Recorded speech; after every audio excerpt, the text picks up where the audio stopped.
Fala pessoal, sejam bem-vindos a mais uma aula aqui do canal. Meu nome é Felipe Neves, sou clínico médico, que nem aqueles da antiga. Um prazer tê-lo aqui. Hoje a gente vai falar sobre diagnóstico de intolerância à lactose. Eu tenho certeza de que muitos de vocês têm dúvidas de como que a gente faz esse diagnóstico. Então, curte, compartilha, comenta, se inscreve, manda para aquela pessoa que tem um pouco de distensão quando toma um pouquinho de leite, tem aquela diarreia esporádica. Pode ser que essa pessoa tenha intolerância à lactose e fica até o fim para você entender bonitinho como que faz esse diagnóstico. Eu tenho certeza que pode mudar a sua vida. Por que eu estou falando isso? Já contei no outro vídeo que existe uma demora importante no diagnóstico dessa condição. A gente não percebe, a vida passa e comigo passaram-se 10 anos até eu conseguir entender que eu tinha intolerância à lactose. Então, para entender o porquê que a gente tem isso, eu quero que vocês acessem o meu vídeo anterior, que lá eu consigo falar direitinho o porquê que eu tenho intolerância à lactose. Maravilha? Hoje a gente vai falar sobre os 3 testes que normalmente a gente usa. O primeiro é a curva de absorção à lactose. O segundo vai ser o teste respiratório e o terceiro, o teste genético. E para a curva de absorção de lactose, eu vou espelhar a tela aqui com vocês. Pode ser? Olha que bacana.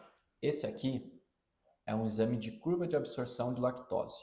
O paciente ele vai lá na clínica, ele tira o sangue durante 4 vezes.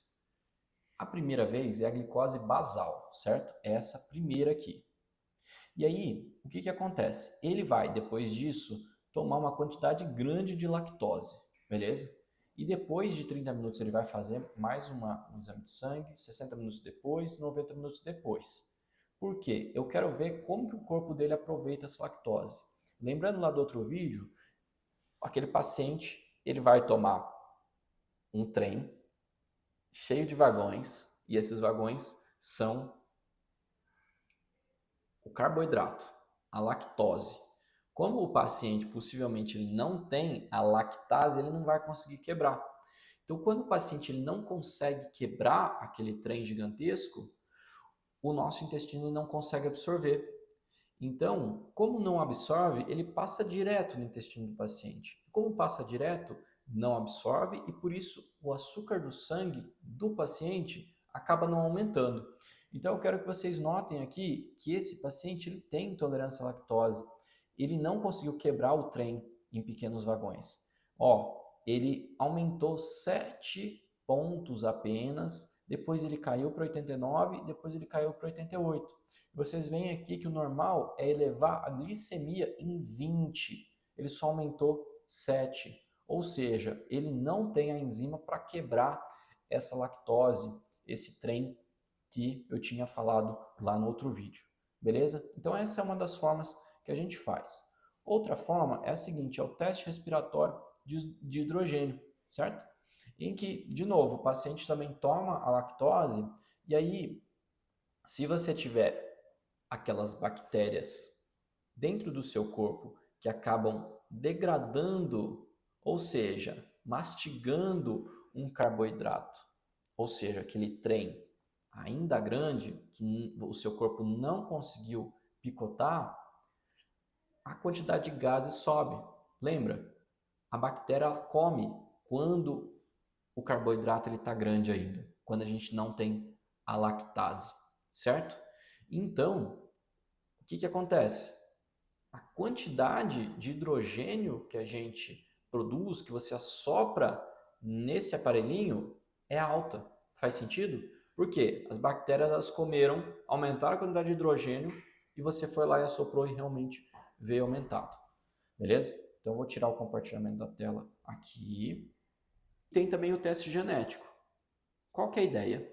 Você testa o gene, se a pessoa tem o gene da deficiência da lactase, da enzima, aquela que quebra o trem. Se você tiver, você possivelmente tem alteração também. Ou seja, você come a lactose e você acaba estufando. Não quer dizer que você realmente tem manifestação clínica se você tiver alteração do gene. Pode ser que você tenha alteração do gene, você coma leite e fique tudo certo. Isso acontece. Então tem que ser muito bem interpretados esses exames, tá? Normalmente, pacientes que tem desde criança a intolerância, normalmente o teste genético ele vem positivo, certo? Que é o meu caso. Eu tenho há mais de 10, 15 anos.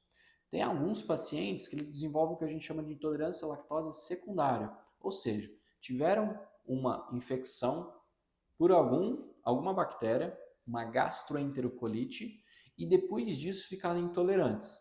Isso existe, tá? E aí você faz o teste genético, por exemplo, e vem negativo.